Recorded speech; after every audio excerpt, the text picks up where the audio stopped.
I really believe that is, we've created this by ghosting candidates.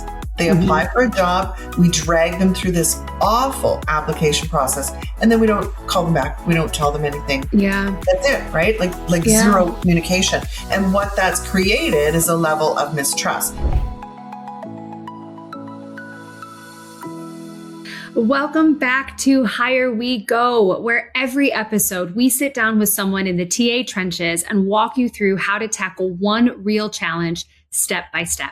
I'm Ashlie Collins, and today my guest is Shelley Billinghurst.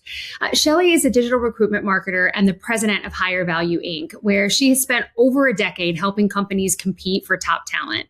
A true systems thinker, like your girl here, with over 20 years of experience. She prioritizes clear standards and accountability over passing trends to genuinely improve how organizations hire and lead. She is widely recognized as an industry thought leader, earning accolades such as the TA Tech Top 40 honors in 2024.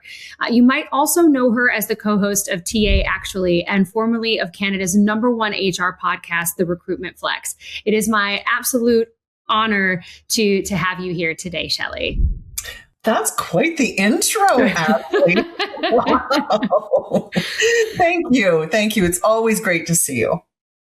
Oh, likewise.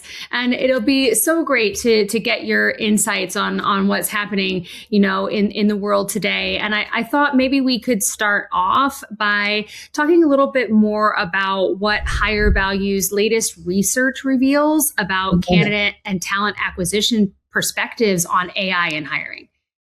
Well, thanks, Ashlie. And I appreciate that because, I always say I never, ever get tired of talking about TA. And so it seemed to me that there was an elephant in the room between corporate, the work that we do at Higher Value. We work with corporations that typically have very large talent acquisition teams. We talk to them about technology. We talk about process. So, I feel pretty well plugged into the landscape here in Canada around what technologies companies are using. And I'm very familiar with recruitment process as well. And I couldn't help. I had this haunting feeling like there's a big disconnect in the market. Yeah. Because the companies that I'm speaking to right across the country, they're saying, we're not using AI in the way like they're using AI for things like scheduling. Yet a very, very close friend of mine runs a very successful search firm. And she is hearing loud and clear from job seekers that they believe that companies are eliminating them from even consideration by using AI. And so I thought, okay, let's see what the audience has to say. So I did the survey just on the corporate side. We had a very good sample size. And then Kim went to market and it was like thunder. What job seekers believe is happening. Yeah, it was. She had I think in 72 hours, the poll that she did had over 1,800 respondents.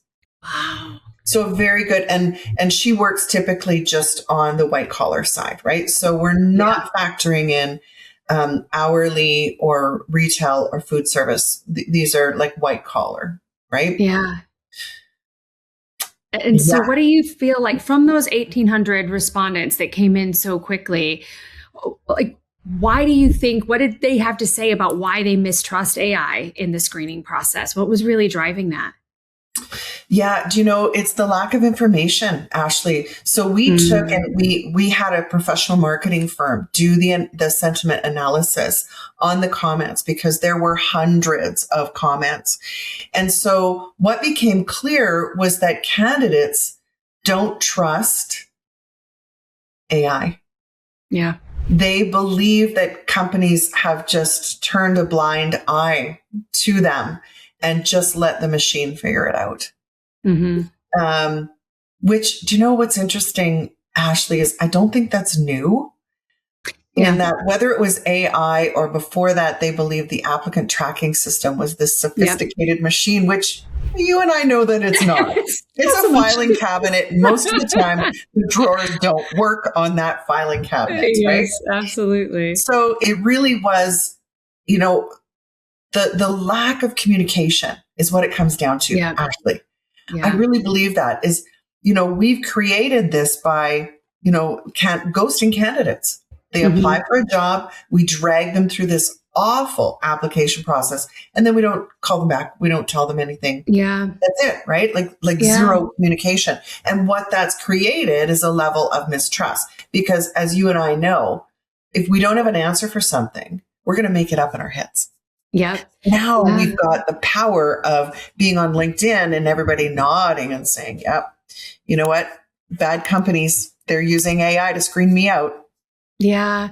And it's a shame too, because the one of the primary drivers of introducing AI is to allow small recruitment teams or teams that are just really overextended the opportunity to actually get in contact with recruiters or with the candidates as they come through. And so it's really interesting to see that intent is not translating over to the candidate experience just yet. So from your perspective, given that there's an inherent mistrust, folks on the practitioner side are trying, where do you feel like AI belongs and where it doesn't in that recruitment workflow? Mm-hmm. So I call it, and I don't know if I'm the first to call it this, but I think there's AI for evil and AI for good. And so here's where and you know what's interesting is long before we even knew AI was coming, I always said that there will come a time where the communication with you you may not be ready now for the positions we have open, but as an organization, we know you've got great skills and talents, and we'll just stay in touch, right? Yeah. We'll stay in touch, and we'll just keep you up to date. Which is really, interestingly enough, the beginning of my career was in executive search, and that's how you build your book of business, right? Yeah. I have relationships with people that go back 5 or 6 years. But when I do have the right opportunity for them, they will return my phone call. Yeah. And so that's where AI belongs, is help us nurture millions of candidates that we don't need right now. Or then typically they've applied in the past, but they were overqualified. Okay. So nobody wants to say that out loud because we interpret that to be discriminatory. But no, really. This role only needs somebody with 8 years experience, and you bring 25, but we're going to need you in about a year from now or 2 years from now. That's where I believe the power of AI belongs, is to organize that data so that we can do meaningful things and communicate back and start building that trusting relationship back up with job seekers. Yeah. I love that. I love that perspective. And it's just like a million light bulbs going off in my head. I think when you talk about deploying AI in that way, now you're moving into one of my favorite things, which is early careers, starting those relationships early, potentially even high school, university, and nurturing through until the point that folks are qualified. And I think the attraction landscape is changing so much. The roles that boards play versus, the chat GPTs of the world versus, even just engaging with people wherever they are on the open web. And so it's fascinating to think about how that thought allows you to start to, re-engage folks who are already in your database, no matter why they're there. Maybe they were a silver medalist. Maybe they were overqualified at the time and the role parameters are changed. Or, we got a whole heap of new jobs that we didn't even know we were going to be hiring for because it's a brand new skill set that didn't exist 3 years ago, but that person is perfect. And that saves you always having to just throw money at the top of funnel piece if you've got this really robust database that you can auto nurture through with AI. So just I love that, because it's really deploying AI to connect with, to understand the human and make sure that you are re-engaging them when it matters most and there's something relevant. So hopefully more use cases like that will mean more trust in future. Well, I do believe we're headed down the right path. I really do. Because so here's what the other side of that coin, Ashlie, I just wanted to say that employers, when I ask them, like almost 90% of them said, we're not using AI at the top of the funnel. But yet job seekers think we are, but we're not. We're using it in scheduling right now. So most organizations are still kind of treading cautiously, or to be honest, Ashlie, we know the pain and agony of replacing or upgrading your ATS. Oh, yeah. And it's too painful. It's too expensive. And so they're cautiously waiting to see, like, okay, the laws are changing too. Right? Like we've got to take into consideration the laws. In Canada, one of our provinces, Ontario, is being watched globally because they implemented this full disclosure of the use of AI in your hiring process. So I know other countries around the world are watching to see what Ontario is doing. How are they enforcing it? Are employers coming on side? Like, there's some really interesting things happening.